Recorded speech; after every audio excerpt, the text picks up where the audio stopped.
and welcome to Community of Practice in Sustainability. We are so delighted to be here as well, to meet you virtually, and hopefully we can meet in person in the future. With any business, if you want to look at the long term, how to want to run the business for a long term, there are three things that we have to balance: economics, environment, and also social. But why these three elements are important and how it relevant to people like you as a board of director? I think sustainability is a tool for you to manage the risk and also a window for you to open to new opportunities.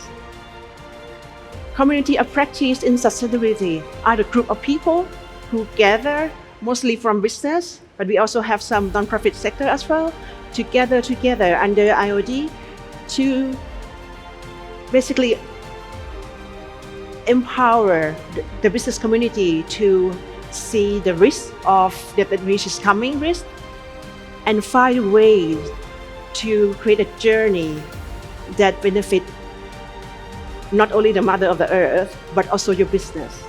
Trajectory is aligned with net zero by 2050, then you have an opportunity because you have the opportunity to access finance potentially at a lower cost. You can look at sustainability-linked loans, you can look at green bonds or social bonds. There are many different mechanisms to access finance for those companies who are really investing in sustainability. But if you don't invest in sustainability now and you don't have a track record in sustainability, you run the risk in the very real near future of not being able to access these finance and that you won't have investments in your company, which is also potentially a high risk if you're a listed company. So sustainability really does come with both the risk and an opportunity.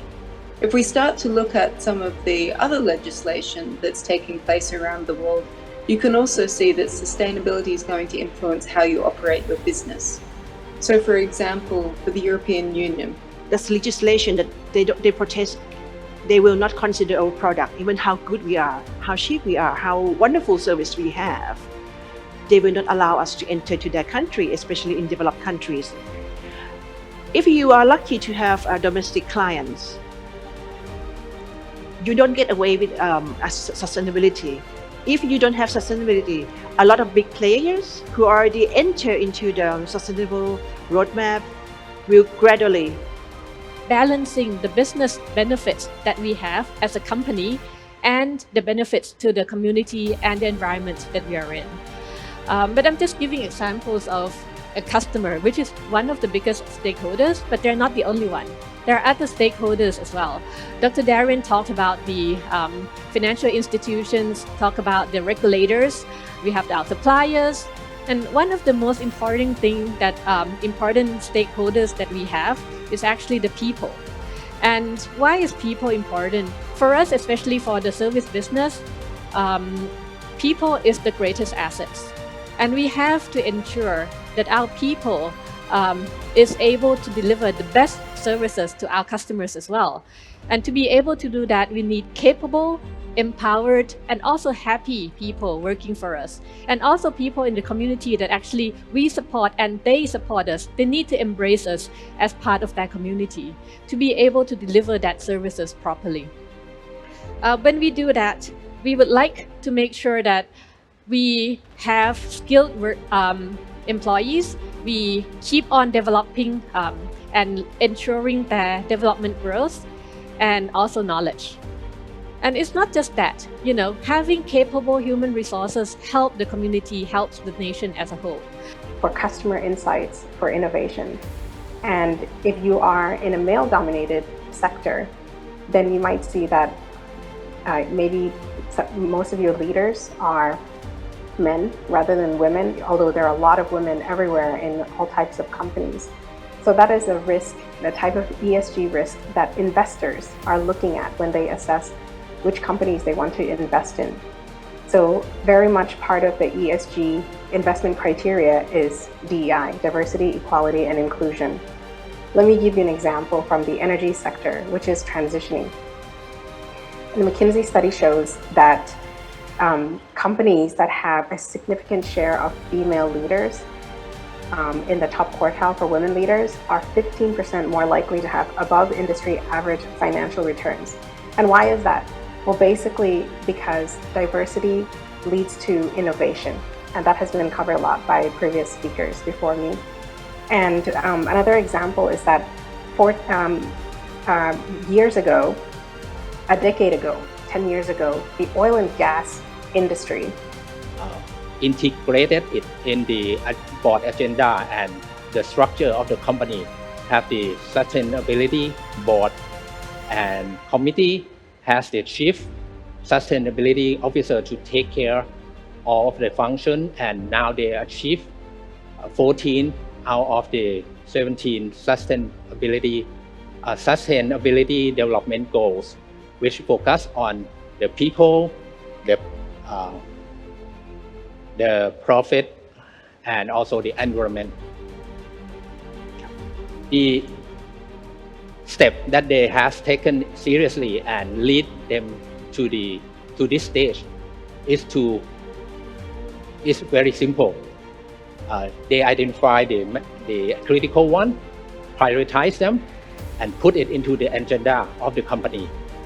Right? It's easy to embrace sustainability. It's easy to bring sustainability into your business. And I say that as a chief financial officer, not as a practitioner of sustainability. And it's very, very straightforward. Three things. You answer three questions.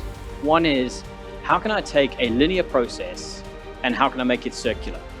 And that's the fundamental part of sustainability. And if you can address that within your organization, whether you're a service organization, a manufacturing organization, if you can focus on how you take a linear process, make it circular, that is the first point. The second point is, how do you make that circular process profitable?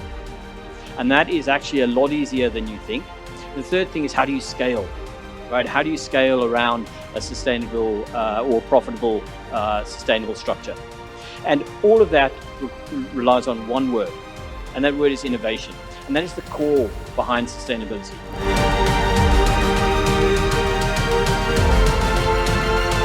ขอบคุณท่านวิทยากรนะครับทั้ง3กลุ่มนะครับ Community of Practice นะครับก็จะเห็นนะครับว่าแต่ละกลุ่มเนี่ยก็มีแผนมีการวางแผนแล้วล่ะว่าจะช่วยกันเติมเต็มเรื่องของความรู้ไม่ว่าจะเป็นทางด้านเทคโนโลยี and innovation ทางด้าน business transformation หรือว่าทาง sustainability อย่างไรผมขออนุญาตสรุปนิดนึงก่อนนะครับตะกี้ที่ฟังมาเนี่ยผมชอบคำที่ว่าเทคโนโลยีเนี่ยมันไม่ได้มา disrupt เราหรอกครับสิ่งที่มา disrupt เราคือเสียงที่เราไม่ได้ยินนะครับส่วนเทคโนโลยีมันแค่ไปทำให้ลูกค้าที่เราไม่ได้ยินนั่นแหละเขามีทางเลือกอื่นที่ดีกว่าเราแค่นั้นเองอันต่อมานะครับก็คือเรื่องของ sustainability เป็นเรื่องของการ inclusive และ diversity เพราะวันนี้เราไม่ได้อยู่ในโลก